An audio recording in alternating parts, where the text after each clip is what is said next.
ये lesson number 8 अक्षेत्रीय आकांक्षाएं। हम आए हुए हैं पूर्वोत्तर। पूर्वोत्तर में अक्षेत्रीय आकांक्षाएं 1980 के दशक में एक निर्णायक मोड़ पर आ गई थी। जो पूर्वोत्तर कौन सा एरिया है, जिसको सेवन सिस्टर्स एरिया भी बोलते हैं, 7 बहनों वाला राज्य है। अक्षेत्र में 7 राज्य है और इन्हें 7 बहनें कहा जाता है। इस क्षेत्र में देश की कुल 4% आबादी निवास करती है, लेकिन भारत के कुल क्षेत्रफल में पूर्वोत्तर के हिस्से को देखते हुए ये आबादी दोगुनी कही जाएगी। 22 किलोमीटर लंबी एक पतली सी राहदारी इस इलाके को शेष भारत से जोड़ती है। अन्यथा इस क्षेत्र की सीमाएं चीन, म्यांमार और बांग्लादेश से लगती है। 22 मीटर की जो पट्टी जोड़ती है, इसकी सीमाएं किन किन देशों से लगती है? चीन से, म्यांमार से और बांग्लादेश से। और इसका इलाका भारत के लिए एक तरह से दक्षिण पूर्वी एशिया का प्रवेश द्वार है। इस इलाके में 1947 के बाद से अनेक बदलाव आए हैं। त्रिपुरा, मणिपुर और मेघालय का खासी पहाड़ी क्षेत्र पहले अलग अलग रियासत थे। कौन कौन से? त्रिपुरा, मणिपुर और मेघालय का खासी पहाड़ी क्षेत्र अलग अलग रियासत थे। आज़ादी के बाद भारत संघ में इनका विलय हुआ। इनका विलय कब हुआ? आज़ादी के बाद। ये पूरा इलाका क्या था? असम का इलाका। इसको असम का क्षेत्र बोलते हैं, जिसमें भाई त्रिपुरा और मणिपुर को छोड़कर ये दोनों क्या थी? रियासत। मेघालय। पूर्वोत्तर के पूरे इलाके का बड़े व्यापक स्तर पर राजनीतिक पुनर्गठन हुआ। नागालैंड की 1960 में राज्य बनागा। ये इम्पोर्टेंट क्वेश्चन है कि नागालैंड को राज्य कब बनागा? 1960 में। मेघालय, मणिपुर और त्रिपुरा 1972 में राज्य बने। ये भी जरूरी है। मेघालय, मणिपुर और त्रिपुरा ये कब राज्य बने? 1972 में। नागालैंड कब बना? 1960 में। तो 1960 में नागालैंड बना और 1972 में मणिपुर, मेघालय और त्रिपुरा राज्य बने। जबकि अरुणाचल प्रदेश और मिजोरम को 1987 में राज्य बना दिया गया। जबकि कब बनागा? अरुणाचल प्रदेश और मिजोरम को कब बनागा राज्य? 1987 में। 1947 के भारत विभाजन के पूर्वोत्तर के इलाके भारत के शेष भागों से एकदम अलग थलग पड़ गए। इसका अर्थव्यवस्था पर इससे दुष्प्रभाव पड़ा। भारत के शेष भागों से अलग थलग पड़ जाने के कारण इस इलाके में विकास का ध्यान नहीं दिया जा सका। यहाँ की राजनीति भी अपने ही दायरे में सीमित रही।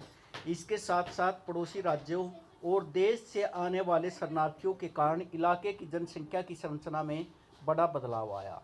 इस पड़ोसी राज्यों और देश से आने वाले जो शरणार्थी थे, उनकी जनसंख्या इन राज्यों में आकर बसने लगी। पूर्वोत्तर का अलग थलग पड़ जाना इस इलाके की जटिल सामाजिक संरचना और देश के अन्य हिस्सों के मुकाबले इस इलाके का आर्थिक रूप पिछड़ा होना जैसी कई बातों ने एक साथ मिलकर एक जटिल स्थिति पैदा कर दी।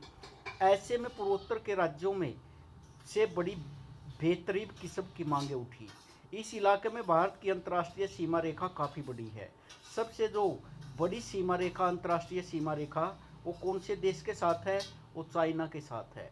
कौन सी रेखा? क्या नाम है इसका? मैकमोहन। लेकिन पूर्वोत्तर और भारत के शेष भागों के बीच संचार व्यवस्था बड़ी लचर है। जो संचार की व्यवस्था है, आवागमन के साधन है, ट्रेन है, बस हैं और दूसरे साधन हैं, इन राज्यों के साथ भारत की जो संचार की व्यवस्था बड़ी लचर है। इसमें भी पूर्वोत्तर का राजनीति का स्वभाव सदा ज़्यादा संवेदनशील रहा। पूर्वोत्तर के राज्यों में राजनीति पर 3 मुद्दे हावी हैं। इनके पूर्वोत्तर के जो राज्य हैं, इनमें 3 मुद्दे महत्वपूर्ण हैं। स्वायत्तता की मांग, अलग अलगाव के आंदोलन और बाहरी लोगों का विरोध।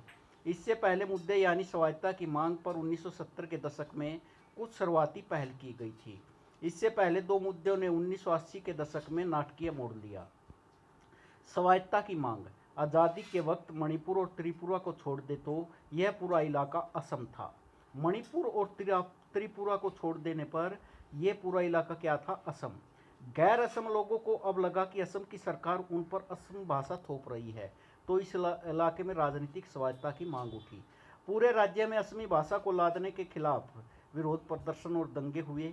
बड़े राजनीति समुदाय के नेता असम से अलग होना चाहते थे। इन लोगों ने ईस्टर्न इंडिया ट्राइबल यूनियन का गठन किया। 1960 में कहीं ज़्यादा व्यापक ऑल पार्टी हिल्स कॉन्फ्रेंस में तब्दील हो गया। इन नेताओं की मांग थी कि असम से अलग एक जनजातीय राज्य बना जाए। आखिरकार एक जनजातीय राज्य की जगह असम को काटकर कई जनजातीय राज्य बने। इसको असम को काटकर क्या बनाए गए? जनजातीय राज्य, कबीला, ट्राइबल्स। तो ये राज्य बनाए गए। केंद्र सरकार ने अलग थलग वक्त पर असम को बांटकर मेघालय, मिजोरम और अरुणाचल प्रदेश बनाया। त्रिपुरा और मणिपुर को भी राज्य का दर्जा दिया गया। अब 1972 में क्या था? पूर्वोत्तर का गठन हुआ। पूर्वोत्तर का गठन हो चुका था, पुनर्गठन हो चुका था 1972 तक। स्वायत्तता की मांग खत्म न हुई। उदाहरण के लिए असम में के बोडो, कर्बी और दिमसा जैसे समुदायों ने अपने लिए अलग राज्य की मांग की। ये कई बार आ जाता है कि ये आंदोलनकारी कौन से राज्य से संबंधित है। बोडो है, कर्बी है, दिमसा है। इसमें ये कौन से राज्य से संबंधित है? बोडोलैंड की मांग की गई थी। समुदायों ने अलग राज्य की मांग की। अपनी मांग के पक्ष में उन्होंने जनमत तैयार करने के प्रयास किए, जन आंदोलन चलाए और विद्रोही कार्रवाइयों भी की। कई दफ़ा ऐसा भी हुआ कि एक ही इलाके पर एक से ज़्यादा समुदायों ने अपने दावेदारी जताई। छोटे छोटे और निरंतर लघुतर होते राज्य बनाते चले जाना संभव नहीं था। इस वजह से संघीय राज्य व्यवस्था के कुछ और प्रावधानों का उपयोग करके स्वायत्तता की मांग को संतुष्ट करने की कोशिश की गई और इन समुदाय को असम में ही रखा गया। कर्बी और दिमसा समुदाय को जिला परिषद के अंतर्गत स्वायत्तता दी गई, जबकि बोडो जनजाति को हाल ही में स्वायत्त परिषद का दर्जा दिया गया। अलगाववादी आंदोलन। स्वायत्तता की मांग से निपटना आसान था क्योंकि संविधान के विभिन्नताओं का समाहार संघ में करने के लिए प्रावधान पहले से मौजूद थे। लेकिन जब कुछ समूह ने अलग देश बनाने की मांग की और वह थी कि किसी अक्षणिक आवेश में नहीं बल्कि सिद्धांतगत तैयारी के साथ, तो इस मांग से निपटना मुश्किल हो गया।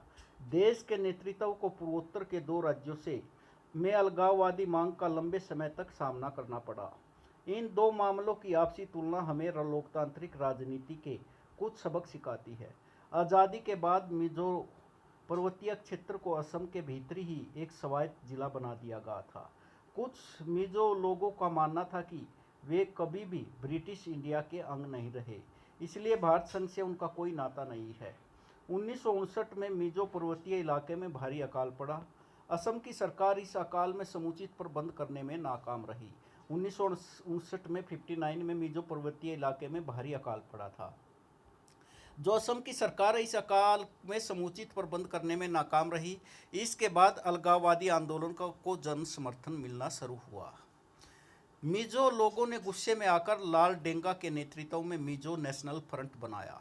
ये कई बार क्वेश्चन आता है कि लाल डेंगा ये किस राज्य की जो है को अलग करना चाहते थे? तो मिजोरम को। 1966 में मिजो नेशनल फ्रंट ने आज़ादी की मांग करते हुए सशस्त्र अभियान शुरू किया। इस तरह भारतीय सेना और मिजो विद्रोहियों के बीच 2 दशक तक चली लड़ाई की शुरुआत हुई। मिजो नेशनल फ्रंट ने गुरिल्ला युद्ध किया। इसे पाकिस्तान की सरकार ने समर्थन दिया और तत्कालीन पूर्व पाकिस्तान में मिजो विद्रोहियों ने अपने ठिकाने बनाए। भारतीय सेना ने विद्रोही गतिविधियों को दबाने के लिए जवाबी कार्रवाई की। इसमें आम जनता को भी कष्ट उठाने पड़े। एक दफ़े तो वायुसेना तक का इस्तेमाल किया गया। सेना ने इन कदमों से स्थानीय लोगों में क्रोध और अलगाव की भावना और तेज हुई। 2 दशकों तक चलते बगावत में हर पक्ष को हानि उठानी पड़ी। इसी बात को भांपकर दोनों पक्षों के नेतृत्व में समझदारी को से काम लिया। पाकिस्तान में निर्वासित जीवन जी रहे लाल डेंगा भारत आए और उन्होंने भारत सरकार के साथ बातचीत शुरू की। राजीव गांधी ने इस बातचीत को एक सकारात्मक समाधान पहुंचाया। 1986 में राजीव गांधी और लाल डेंगा के बीच एक शांति समझौता हुआ। समझौते के अंतर्गत मिजोरम को पूर्ण राज्य का दर्जा मिला। उसे कुछ विशेष अधिकार दिए गए। मिजो नेशनल फ्रंट अलगाववादी संघर्ष की राह छोड़ने पर राजी हो गए। लाल डेंगा मुख्यमंत्री बने। यह समझौता मिजोरम के इतिहास में एक निर्णायक मोड़ साबित हुआ। आज मिजोरम, ये भी क्वेश्चन आ सकता है कि मिजोरम का पहला मुख्यमंत्री कौन था। आज मिजोरम पूर्वोत्तर का सबसे शांतिपूर्ण राज्य है और उसे कला, साहित्य और विकास की दशा में अच्छी प्रगति की है। इसमें लाल डेंगा मिजो, ये जो है मिजो नेशनल फ्रंट के संस्थापक और नेता, 1959 में के अकाल के बाद विद्रोही बने। भारत के खिलाफ 2 दशक तक सशस्त्र संघर्ष का नेतृत्व किया। 1986 में प्रधानमंत्री राजीव गांधी के साथ सुलह और एक समझौते पर हस्ताक्षर किए। नवनिर्वासित निर्मित मिजोरम के मुख्यमंत्री बने। नागालैंड की कहानी भी मिजोरम की तरह है, लेकिन नागालैंड का अलगाववादी आंदोलन ज़्यादा पुराना है और अभी इसका मिजोरम की तरह खुशवार हल नहीं निकाल पाया। अंगमी जापू फिजो के नेतृत्व में नगा लोगों ने के एक तबके ने 1951 में अपने को भारत से आज़ाद घोषित कर दिया था। फिजो ने बातचीत के कई प्रस्ताव ठुकराए। हिंसक विद्रोह के तौर के बाद नगा लोगों के एक तबके ने भारत सरकार के साथ एक समझौते पर दस्तखत किए, लेकिन अन्य विद्रोहियों ने इस समझौते को नहीं माना। नागालैंड की समस्या का समाधान होना अभी भी बाकी है। किसकी समस्या का? नागालैंड की समस्या का। बाहरी लोगों के खिलाफ आंदोलन। पूर्वोत्तर के बड़े पैमाने पर अप्रवासी आए हैं। इसमें एक खास समस्या पैदा हुई है। स्थानीय जनता इन्हें बाहरी समझती है और बाहरी लोगों के खिलाफ उनके मन में गुस्सा है। भारत के दूसरे राज्यों अथवा किसी अन्य देश से आए लोगों की यहाँ की जनता रोजगार के अवसरों और राजनीतिक सत्ता के एतबार से एक प्रतिबद्ध के रूप में देखती है।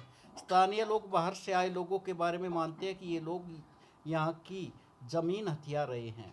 पूर्वोत्तर के कई राज्यों में इस मसले ने राजनीतिक रंग ले लिया है और कभी कभी इन बातों के कारण हिंसक घटनाएं भी हुई हैं। 1979 से 85 तक चला असम आंदोलन बाहर लोगों के खिलाफ चले आंदोलनों का सबसे अच्छा उदाहरण है। असमी लोगों को संदेह था कि बांग्लादेश से आकर बहुत सी मुस्लिम आबादी असम में बसी हुई है। लोगों के मन में यह भावना घर कर गई थी कि इन विदेशी लोगों को पहचानकर उन्हें अपने देश नहीं भेजा गया तो स्थानीय असमी जनता अल्पसंख्यक हो जाएगी। कुछ आर्थिक मसले भी थे। असम में नेता चाहे और कोयले जैसे प्राकृतिक संसाधनों की मौजूदगी के बावजूद व्यापक गरीबी थी। यहाँ की जनता ने माना कि असम के प्राकृतिक संसाधन बाहर भेजे जा रहे हैं और असमी लोगों को कोई फायदा नहीं हो रहा है। 1979 में असम स्टूडेंट्स यूनियन ने विदेशियों के विरोध में एक आंदोलन चलाया। आसू एक छात्र संगठन था और इसका जुड़ाव किसी भी राजनीतिक दल से नहीं था। आसू का आंदोलन अवैध अप्रवासी बंगाली और अन्य लोगों को के दबदबे तथा मतदाता सूची में लाखों अप्रवासियों के नाम दर्ज कर लेने के खिलाफ था। आंदोलन की मांग थी कि